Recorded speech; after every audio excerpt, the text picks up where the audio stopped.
दिल्ली का डरावना office part 1। Sugandha का आज अपने ऑफिस में पहला दिन था। मुंबई की रहने वाली सुगंधा ने दिल्ली के कनॉट प्लेस के एक ऑफिस में नई नौकरी ज्वाइन की है। आज ऑफिस के पहले दिन ऑफिस के गेट पर पहुंचते ही उसने जैसे ही लिफ्ट में जाकर देखा तो वहां पर उसे 13वीं मंजिल तक के बटन दिखाई दिए। मुझे तो किसी ने कहा था कि मेरा ऑफिस सबसे ऊपर वाले फ्लोर पर है, लेकिन इससे ऊपर तो 3 फ्लोर और बने हुए हैं। खैर मुझे क्या, मुझे तो 10th फ्लोर पर जाना है। सुगंधा ने 10th फ्लोर का बटन दबा दिया, लेकिन तभी अचानक लिफ्ट रुक गई और एक बूढ़ा आदमी लिफ्ट के अंदर आया। इस बिल्डिंग में पहली बार आई हो क्या? जी हाँ अंकल, मेरी नई जॉब लगी है। 10th फ्लोर पर मेरा ऑफिस है। आप भी यही काम करते हैं क्या? मैं यहाँ कई वर्षों से काम करता हूँ। 13वीं मंजिल पर जो ऑफिस है मेरा है, मतलब चौकीदार हूँ मैं वहाँ का। इतना कहकर उस बूढ़े आदमी ने अपने हाथ में पकड़ा हुआ एक छोटा सा थैला लिफ्ट में रख दिया। 10th फ्लोर आते ही सुगंधा लिफ्ट से उतर गई। ऑफिस के अंदर जाते ही उसकी मुलाकात उसी ऑफिस में काम करने वाले सुमित और अनाया से हुई। वेलकम सुगंधा, इस ऑफिस में तुम्हारा स्वागत है। देखो देखो कितना कूल ऑफिस है हमारा। हाँ सुगंधा, तुम्हारे आने की खबर हमें बॉस ने पहले ही दे दी थी। हमारी टीम में एक और अच्छा मेंबर आ गया है, इस बात से हम बहुत खुश हैं। मैं भी बहुत खुश हूँ, लेकिन मुझे ना ये लिफ्ट से बड़ा डर लगता है। ऑफिस थोड़ा नीचे नहीं हो सकता था? 10th फ्लोर पर बनाने की क्या ज़रूरत थी? हाँ वही मैं भी सोचती हूँ।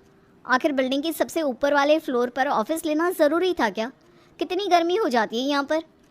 सबसे आखिरी का, इसके ऊपर तो 3 फ्लोर और बने हुए हैं ना। पागल हो गई हो क्या? अरे ये इस बिल्डिंग का टॉप फ्लोर है, इसके ऊपर सिर्फ छत है, छत। लेकिन अभी थोड़ी देर पहले जब मैं लिफ्ट से ऊपर आ रही थी तो एक बूढ़ा आदमी मुझे मिला और उसने कहा कि वो 13th फ्लोर पर काम करता है। किसी ने मजाक किया होगा तुम्हारे साथ। ये दिल्ली शहर है, यहाँ पर कोई किसी के भी साथ मजाक कर सकता है। वैसे तुम बताओ, यहाँ दिल्ली में अकेली रह रही हो या तुम्हारी फैमिली तुम्हारे साथ है? मेरा इस दुनिया में मेरी माँ के अलावा कोई नहीं है। अब वो मुंबई में अकेली रह जाती, इसलिए मैं उन्हें भी अपने साथ दिल्ली ले आई हूँ। हमने यहाँ पर एक फ्लैट ले लिया है। और इसके बाद सुगंधा अपने ऑफिस के काम में बिजी हो जाती है। पूरा दिन ऑफिस करने के बाद शाम को अचानक एक अनजान नंबर से सुगंधा के मोबाइल पर मैसेज आता है। मैं 13वें फ्लोर पर तुम्हारा इंतजार कर रहा हूँ, यहाँ पर आओ, तुम्हारा कोई जरूरी सामान मेरे पास रह गया था।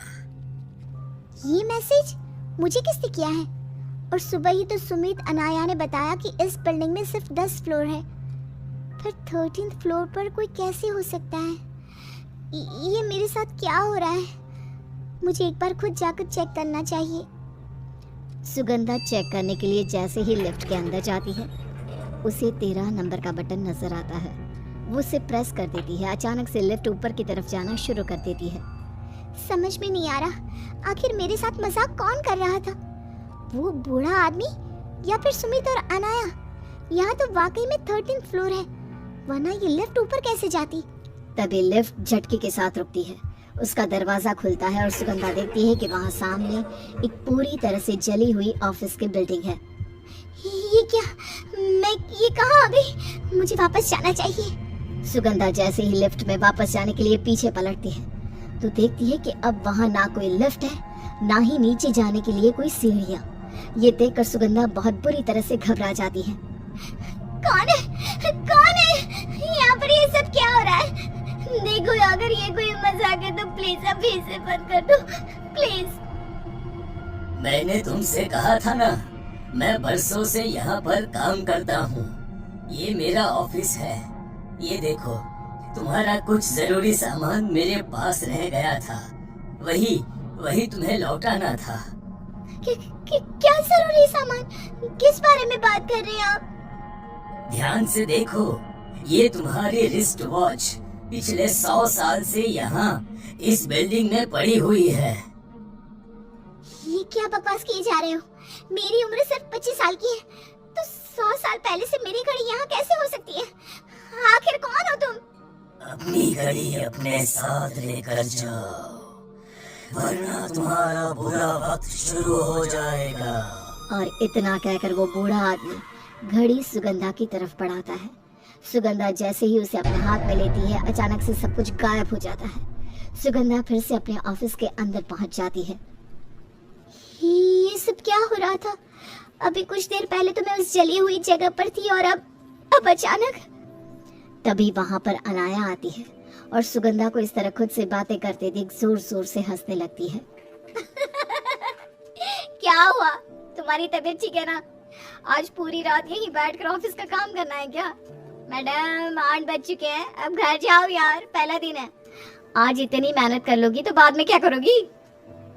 8 बज गए, लेकिन अभी तो मैंने देखा था घड़ी में 5 बजे थे। लगता है नौकरी ज्वाइन करने और फर्स्ट डे के एक्साइटमेंट में तुम पगला गई हो, तभी सुबह से इतनी बहकी बहकी बातें कर रही हो। चलो भाई, मैं तो चलता हूँ, बाय। मैं भी जा रही हूँ, तुम भी जल्दी से अपना सामान समेट के घर के लिए निकलो। हमारी कैब निकल जाएगी, वरना हम यहाँ पर रुककर तुम्हारा इंतजार कर लेते। नहीं, कोई बात नहीं, तुम लोग जाओ, मैं बस 5 मिनट में निकलती हूँ। उसके बाद सुमित और अनाया वहाँ से चले जाते हैं। अपना सामान समेटने के बाद सुगंधा भी लिफ्ट के पास पहुँचती है। जैसे ही लिफ्ट का दरवाजा खुलता है, सुगंधा ग्राउंड फ्लोर का बटन दबाती है। अचानक सुगंधा की नजर उस बूढ़े आदमी के छोटे से थैले पर पड़ी, जो अभी तक वहीं पर रखा हुआ था।